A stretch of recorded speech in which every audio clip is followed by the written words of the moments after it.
भैया ये लोग का अब हाल क्या है कि खिसियानी बिल्ली खंबा नोचे, ठीक है ना। अब सवाल ये है कि ओवैसी साहब आया और उसके दूसरे दिन ही उसको खड़ा होना पड़ा। कितने बड़े बड़े वादे चले गए इनके। क्या इस वक्त के सीएम जो है नीतीश कुमार नहीं आके बोले थे हाई स्कूल मेला ग्राउंड में, पोवाखली में हाई स्कूल ग्राउंड में, कि मैंने खरदा पुल मुझे बनवाना है। तो क्या हुआ प्रोजेक्ट? आप तो सीएम बने, दोबारा सीएम बने, तीसरी बार सीएम बन गए, तब तो आपको ये अनाउंसमेंट नहीं करा। जब ओवैसी साहब आए उसके बाद ही आपको अनाउंसमेंट करना जरूरी पड़ गया, तो समझिए कि ओवैसी साहब का ताबीज जो है वो आपके गले में काम कर गया है। चलिए राहिल साहब, आप तो आरोप पे आरोप लगा रहे हैं। आपका क्या हुआ? कोचाधामन विधानसभा से आप रेल का पटरी बना रहे थे, बहादुरगंज विधानसभा में आप ओवैसी अस्पताल, ओवैसी कॉलेज दे रहे थे। आपका उन वादों का क्या हुआ? 2024 में क्या लग रहा है आपको? चुनाव जो मुकाबला होगा कैसा रहेगा? क्योंकि सीटिंग जो सांसद हैं वो कांग्रेस के हैं, डॉक्टर जावेद आजाद साहब, और पिछले लोकसभा चुनाव में अख्तरुल इमान साहब भी एमआईएम पार्टी से 3 लाख प्लस वोट लाए थे। तो इस बार का मुकाबला जो है कैसा लग रहा है आपको? एक तरफा होगा, आपकी पार्टी जीतेगी, अख्तरुल इमान जीतेंगे, या फिर कुछ नया लग रहा है आपको? कैसा होने वाला है? लेकिन कल जो संगठन की बात की गई, कुछ नए चेहरे जुड़े, लेकिन कुछ पुराने चेहरे जो थे उनको नहीं देखा गया। खास करके ठाकुरगंज विधानसभा से बीते यानी पिछले विधानसभा चुनाव में ठाकुरगंज विधानसभा से जो एमआईएम पार्टी के उम्मीदवार थे हाफिज महबूब आलम, उनको नहीं देखा गया, और उनकी जगह में आपको प्रमोशन करके, अगर एक तरह से कहा जाए, आपको जिला सचिव बना दिया गया। ऐसा फिर क्यों?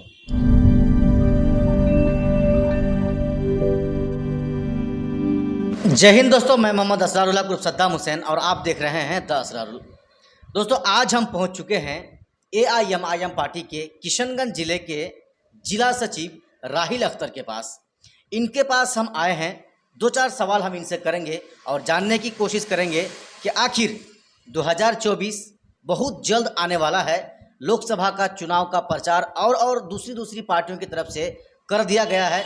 सदस्यता अभियान का काम ज़ोरों शोर से चलाया जा रहा है, लेकिन एमआईएम पार्टी की तरफ से, उनके संगठन की तरफ से क्या कुछ किशनगंज जिले में किया जा रहा है, इन्हीं कुछ सवालों को लेकर हम राहिल भाई के पास पहुंचे हैं, जो किशनगंज जिले के जिला सचिव हैं एआईएमआईएम पार्टी के। सबसे पहले राहिल अख्तर जी, आपका बहुत बहुत स्वागत है हमारा इस चैनल द असरारुल में।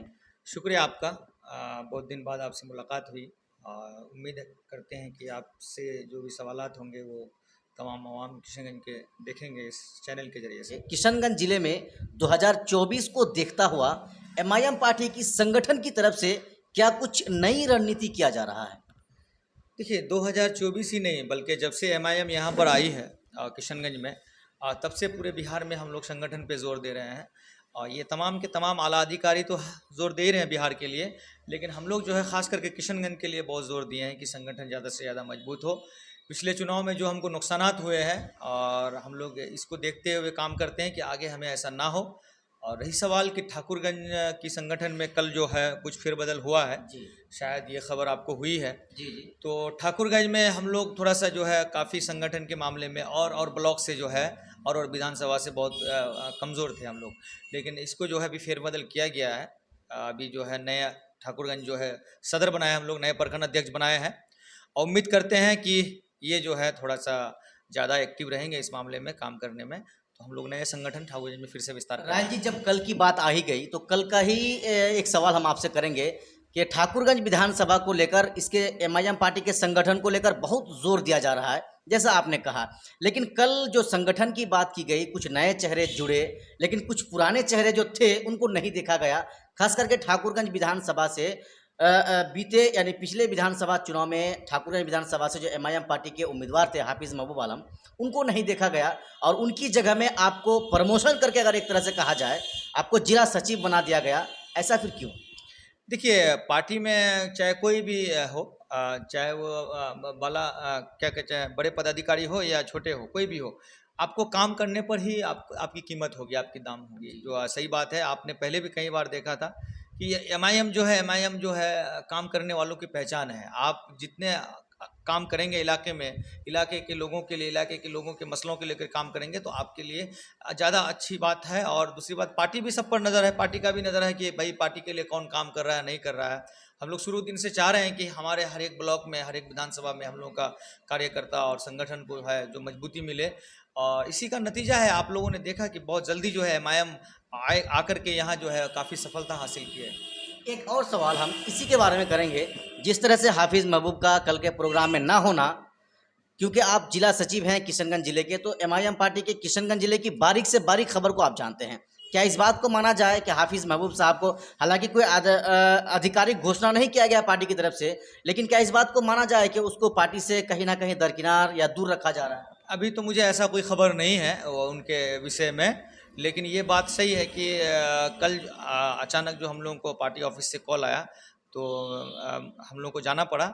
लेकिन मुझे इतना अभी इस सब का मालूमात नहीं है कि हाफिज़ महबूब साहब को क्यों बुलाया नहीं गया, और मुझे लगता है कि शायद ऐसा कोई बात नहीं है, पार्टी में है। लेकिन अभी मान के किसी दिन कोई आते हैं किसी दिन नहीं आते हैं, तो उससे हम लोग जो है ये नहीं आकलन लगा पाएंगे कि कौन है या नहीं है पार्टी में। 2024 में क्या लग रहा है आपको, चुनाव जो मुकाबला होगा कैसा रहेगा? क्योंकि सीटिंग जो सांसद हैं वो कांग्रेस के हैं, डॉक्टर जावेद आज़ाद साहब, और पिछले लोकसभा चुनाव में अख्तरुल ईमान साहब भी एमआईएम पार्टी से 3 लाख प्लस वोट लाए थे। तो इस बार का मुकाबला जो है कैसा लग रहा है आपको? एक तरफा होगा, आपकी पार्टी जीतेगी, अख्तरुल ईमान जीतेंगे, या फिर कुछ नया लग रहा है आपको, कैसा होने वाला है? देखिए, मुकाबला ये हम तो भाई कार्यकर्ता हैं, एमआईएम के खादिम हैं, और हम तो चाहेंगे कि हमारी पार्टी के जो है एमपी बने आने वाला चुनाव में। लेकिन मेरे अलावा जो आवाम है, जो पब्लिक है, वो लोग देख रहे हैं काफ़ी दिनों से कि जब से अख्तरुल ईमान हमारे बिहार के प्रदेश अध्यक्ष और इस वक्त के मौजूदा एमएलए अमोर के, जब तक आवाम देख रहे हैं कि इस बार एमएलए बनने के बाद उन्होंने सीमांचल के हित के लिए, पूरे बिहार के हित के लिए कितना काम किया है और कितने मुखर होकर आपके जो है अगवानी कर रहे हैं। आप बताइए, इस वक्त आपके असेंबली में कौन आपकी बात करने के लिए खड़े होते हैं? इतने बड़े दंगे हुए, आपके मदरसा अज़िज़िया को जलाया गया, कौन खड़ा हुआ आपके लिए? आपका हम शुरू दिन से कह रहे हैं कि विकास, पुल पुलिया एक अलग विकास कार्य है, लेकिन ह्यूमैनिटी डेवलपमेंट करना ये बहुत बड़ा कार्य है। ये अख्तरुल ईमान साहब इस नाम के लिए जाने जाते हैं कि उन्होंने विकास कार्य को ही नहीं बल्कि ह्यूमैनिटी डेवलपमेंट में अगर कोई सबसे बड़ा नेता का नाम आएगा तो बिहार में वो जनाब अख्तरुल ईमान साहब का नाम आएगा। राहिल जी, 4 विधानसभा से 4 विधायक आपसे नहीं संभाले गए, विधायक जो आपकी पार्टी को छोड़कर चले गए, क्या लग रहा है आपको? लोग वो सहानुभूति आपके ऊपर जताएंगे या फिर आपको नहीं पसंद करेंगे इस बार? नहीं, आप सवाल है कि संभालने की क्या बात है। आपने देख रहे हैं कि भाई पिछले जब से मुझे लगता है कि पॉलिटिक्स है तो आपको मालूम होना चाहिए कि कहीं के एमएलए कहीं जाते हैं लेकिन ये लोग तो भेड़ बकरी नहीं है ना कि भाई इनको बांध के रखा जाए। अब जाहिर सी बात है, अपने मफाद के लिए लोग गए हैं।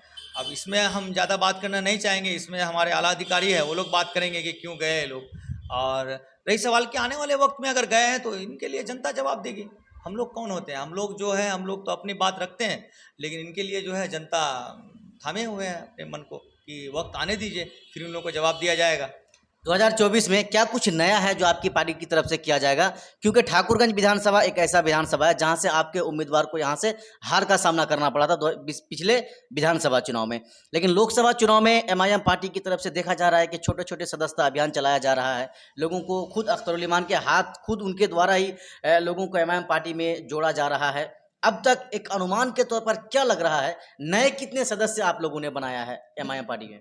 नए तो हम लोगों का काम हर दिन होते ही रहता है, कोई ना कोई सदस्यता अभियान हम लोगों का हर ब्लॉक में, चाहे वो जिला मुख्यालय में हो, पार्टी ऑफिस में, हम लोगों का चलती रहता है। लेकिन जहाँ तक मैं विशेष करके अपने विधानसभा की बात करूँ, ठाकुरगंज ब्लॉक के बारे में बात करूँ, तो इस बार एक अलग लहर है। और मैं आपसे बता रहा हूँ इस वक्त आपके चैनल के माध्यम से कि आपको मालूम होना चाहिए कि सीमांचल के जो आपका बैसन, जो महानंदा बैसन प्रोजेक्ट है, अब मुझे ये बात बताइए कि अवैसी साहब आए हमारे राष्ट्रीय अध्यक्ष ठाकुरगंज में, और उसके दूसरे दिन ही तेजस्वी को क्यों खड़ा होना पड़ा असेंबली में? ये एक दबाव है, प्रेशर है। लोग कहते हैं कि आपके 1 या 2 या 4 एमएलए से कुछ नहीं होने वाला है। अरे बहुत कुछ हो रहा है, आप देख रहे हैं। एक एमएलए के दबाव में इस वक्त कौन है हमारे साथ?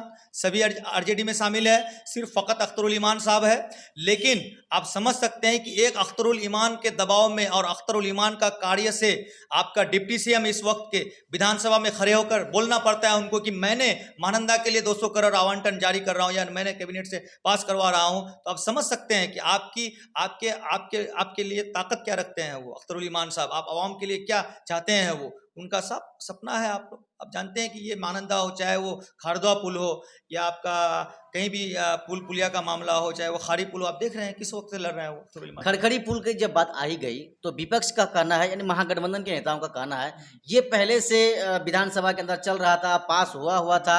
ये ऐसा नहीं है कि ओवैसी साहब गए, नदी में उतरे तो 200 करोड़ पास हो गया। ये ओवैसी साहब या उनके कार्यकर्ता अपने ऊपर टीआरपी ले रहे हैं, लेकिन इस तरह की कोई बात नहीं, ये उनका कहना है। भैया ये लोग का हाल क्या है कि खिसियानी बिल्ली खंबा नोचे, ठीक है ना।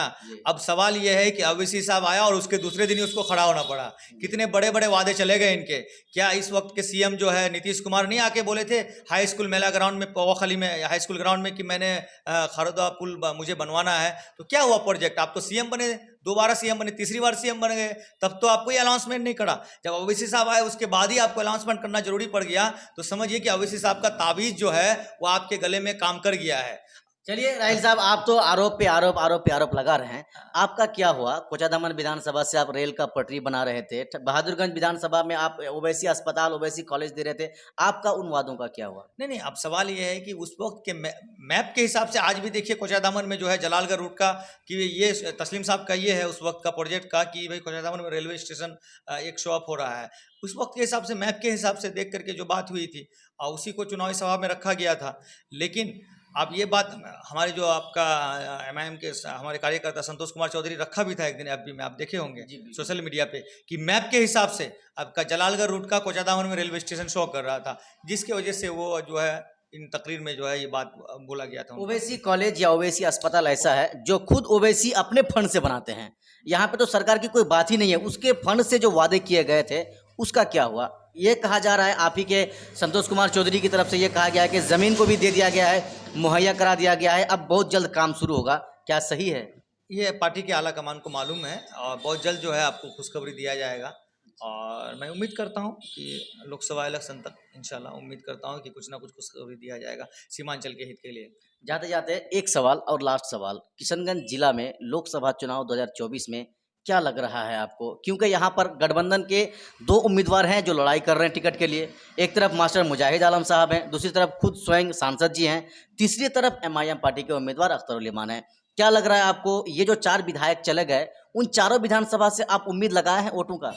लोग यहाँ जो है चार, देखिए अब सवाल यह है कि अभी तो हमारे पास मौजूदा है ना भाई, जो हमारे पार्टी के आला कमान है, जो पार्टी को ला करके बिहार में पैदा किया, उस वक्त तो वो एमएलए भी नहीं थे, तब तो हम 5-5 बनाए। लेकिन अब तो एमएलए है, अब तो 40 बनाएंगे हम। हमको उस बात का कोई दिक्कत नहीं है, ठीक है। हम लोग निष्ठापूर्वक पार्टी के लिए काम करते हैं। हम लोग चाहते हैं कि हमारा एमएलए ज़्यादा से ज़्यादा हो। लेकिन यहाँ के आवाम जो है, यहाँ के लोग जान चुके हैं कि ये पार्टी कुछ नहीं होता है। आपके लिए जो मुखर होकर के काम करे, आपकी मसलों को विधानसभा में जो उठाए, आपकी मसलों को जो पार्लियामेंट में उठाए, वो आपके लीडर हो सकते हैं, वो आपके नेता हो सकते हैं। और इस बात को जानते हैं कि पब्लिक के मसाइल को जिस तरह से विधानसभा में मुखर होकर के जनाब अख्तर उल इमान साहब पूरे अल्पसंख्यक के मसाइल को, चाहे वो उर्दू टीएटी का मामला हो, चाहे कोई भी मामला हो, चाहे शिक्षक अभ्यर्थी का मामला हो, कोई भी मामला हो, अख्तर उल इमान साहब जिस वक्त खड़े होकर के सरकार के आंखों में आंखें डाल करके सवालात करते हैं, और उस हिसाब से पूरे आवाम को मालूम है कि हमारे नेक्स्ट एमपी जनाब अख्तर उल इमान है, और इनके अलावा कोई इस मामले में जो है कोई इस किशनगंज को रिप्रेजेंट नहीं कर सकता है। अख्तर उल इमान एक ऐसा बंदा है कि उनके अंदर का इक्वलिटी साफ झलक रहा है कि वो आने वाले टाइम में किशनगंज को बहुत अच्छी तरीके से लीड करेंगे, बहुत अच्छी तरीके से रिप्रेजेंट करेंगे। और मैं समझ सकता हूं कि आने वाले वक्त में एमआईएम का एमपी हमारे जनाब अख्तर उल इमान साहब किशनगंज से होंगे।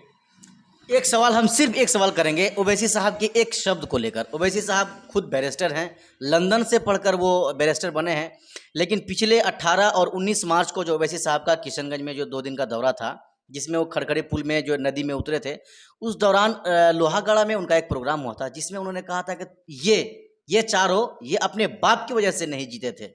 हालांकि ओवैसी साहब की तरफ से ये शब्द कहना, ये तो टारगेट उन लोगों को कह रहे थे या उन चारों विधायकों को टारगेट कर रहे थे। कहीं ना कहीं ये इस चीज़ का या इस शब्द का, इस वर्ड का लोग आजकल गलत माना निकाल रहे हैं कि हमने वोट दिया तो ओवैसी साहब ने इस तरह के अल्फाज अपनी जुबान से निकाल दिए। ये बात अभी हाल फिलहाल में कही थी ओवैसी साहब ने, आपको मालूम होगा, और ये उस विधानसभा के अंदर किए होंगे, बहादुरगंज विधानसभा के अंदर लोहागड़ा।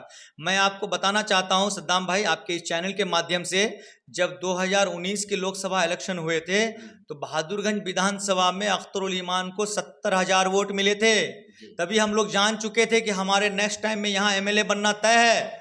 और हमारे जब एमएलए बनना तय है तो ऐसा नहीं कि इनको अनजान नईमी साहब को जो है आपके लोगों ने एमएलए बनाया, नहीं, ये एमआईएम के लोगों ने एमएलए बनाया। और इसलिए बनाया कि आप जो लीजिए 70,000 वोट लोकसभा इलेक्शन में मिले, और उससे पूर्व भी तो आरजेडी से लड़ चुके हैं, 5,000 वोट 5,000 में सिमट चुके थे। तो हम लोग जान चुके थे कि यहाँ जो है हम लोग का एमएलए बनना तय है, क्योंकि अख्तरुल ईमान के ऊपर लोगों ने वहाँ इतना प्यार दिया बहादुरगंज विधानसभा से, तो भले भले चुनाव हारे तो उसमें कोई, लेकिन लोगों का मोहब्बत इतना मिला, 70,000 वोट मिलना कोई आसान बात नहीं है एक विधानसभा के अंदर। चारों विधायकों के साथ साथ मैंने उनका जो वोटर्स हैं वो नहीं जाएंगे, भले ये लोग चले जाएं, आपका कहने का ये मतलब? हाँ, वो गए हैं भाई, अवाम तो मेरा वहीं का वहीं है। और यकीनन आप देखिएगा आने वाले वक्त में 2024 का इलेक्शन है, आपको दिखाएगा वहाँ के अवाम कि लोग अख्तरुल ईमान के प्रति मोहब्बत क्या है, शुरू दिन से रहा है। और मैं समझ सकता हूँ कि वो परसेंटेज में बढ़ोतरी हुआ है, बल्कि घटा नहीं है। आज भी हम लोग अगर जा रहे हैं तो उसमें बढ़ोतरी क्या, और रिएक्शन है, उल्टा रिएक्शन है। आरजेडी में जाना, वहाँ के एमएलए को एमआईएम से चुन करके आए, बाद में आरजेडी में जाना, पब्लिक में एक रिएक्शन है। और मुझे समझता हूँ कि इस बार 70,000 नहीं, एक बार लाख क्रॉस कर जाएगा। चलिए कोई बात नहीं, बहुत अच्छी बात है। राहिल साहब कह रहे थे कि 70,000 नहीं, इस बार 1 लाख उसी विधानसभा से अख्तरुल ईमान साहब को 2024 लोकसभा चुनाव में मिलने वाला है। राहिल जी बहुत बहुत शुक्रिया आपका, आपने समय निकाला फिर हमसे बात करने की कोशिश। शुक्रिया सर, धन्यवाद।